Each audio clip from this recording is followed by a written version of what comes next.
Oh man. Um,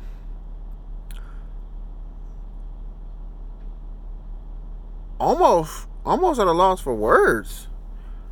I don't know. I'm just looking for something to say right now. Look, yeah, I guess I literally am a loss for words. But episode 4, they stepped it up a lot. Like it was like right here, and now it's like right here, not over my head, but it's right at my head. I think before I start going into what I think and whatnot, it's important. I feel it's important to just to like, what is that? Oh, okay, that's good. Watching these people, I don't know what the hell they're doing. I feel it's important to try and highlight the fact that it's the little things that count. So, for instance, there's what should I say? There's a scene when Pinkman's in his house and he's paranoid, and two of the, if you will, the two of the most intimidating looking bikers are walking up to his door. One's tossing a grenade like it's a piece of fruit or something like that. The other one has a machete. They just look like they're gonna slaughter him for whatever reason. I'm like, he doesn't even have any. I'm thinking to myself, like, he doesn't even, wait a minute. What do bikers have to do with anything, right? But of course, it turned out to be two I forget the name of them. I don't know if they're Christians or Mormons. I'm two religious youngsters just passing out pamphlets about the God, which is fantastic because they do a great job of adding background sound to increase your emotional response to what you're seeing visually. That's my observation, of course. When you're hearing all these sounds in the background, and you're seeing him being physically uncomfortable in the moment, and then you see these two characters, you're all the way drawn into the scene. And then on top of that, to end it all off, it's nothing what you thought it was, which makes it even better. Now, let's take it a little bit further. There's another scene where they use background noise to effect. When Mr. White's being told the symptoms the side effects of his cancer treatment.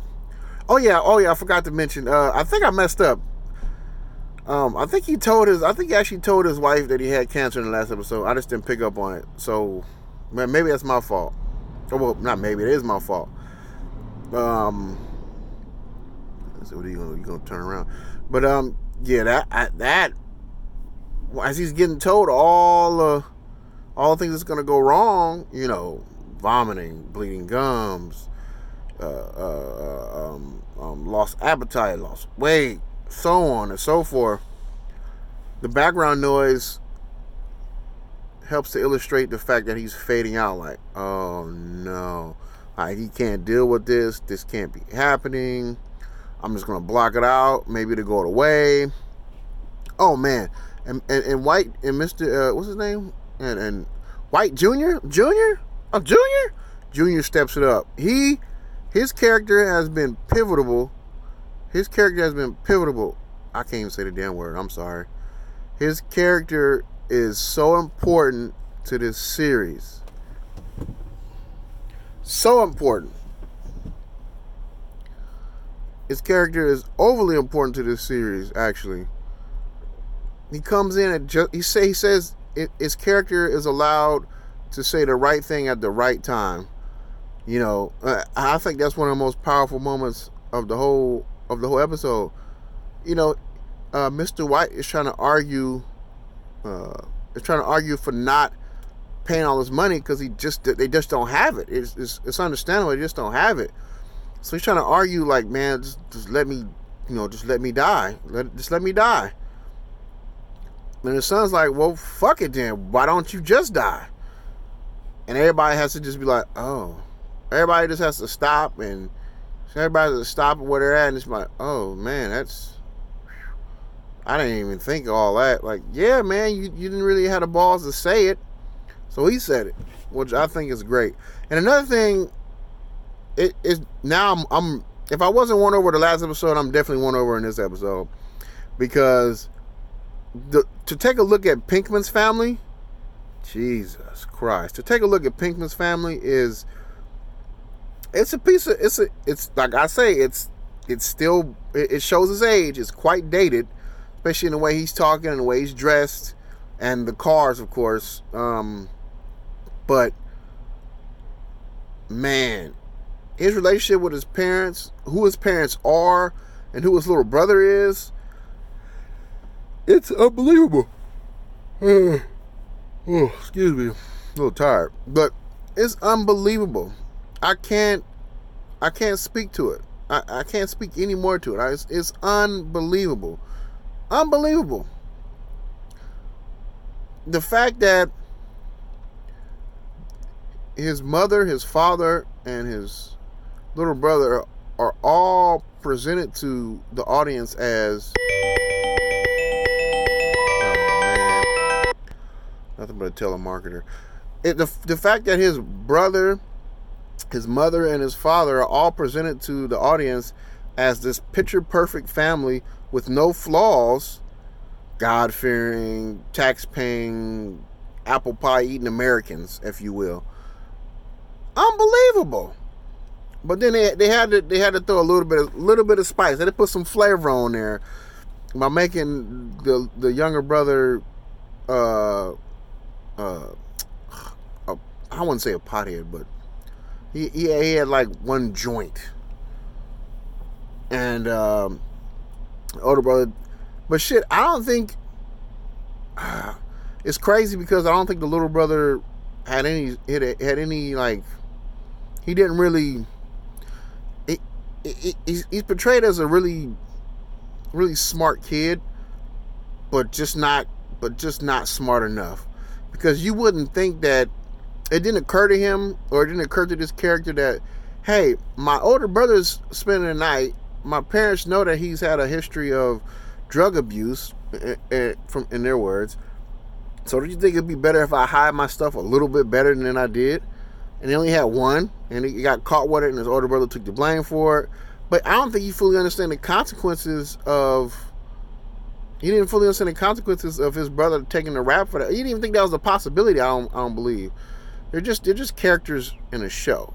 Like I said, I'm always going to be skirting that line of reality and non-real or fiction-based entertainment. I'm always going to be skirting that reality. So I'm always going to be skirting that fence line for those two. But like, he took it as something else completely. I mean, and at the end, he actually asked for that thing back. His older brother. He's trying to play that brotherly role, but he's not capable of doing that whatsoever. How did it? I'm trying to think. How did it end? How did that end?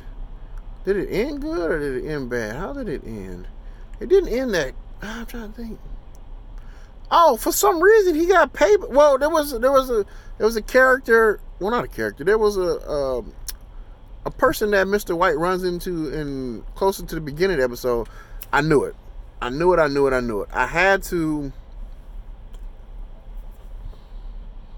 I was going to have to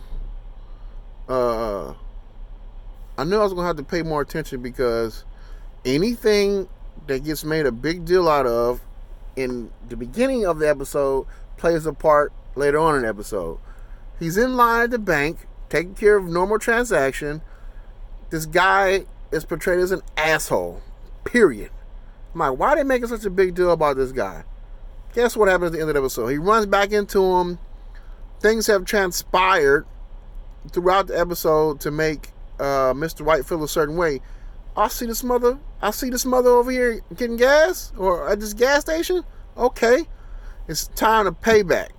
It's time to give him his comeuppance, because it seems like this guy never never loses or whatever you want to say. Never is never in a bad situation. So he sets his car on fire.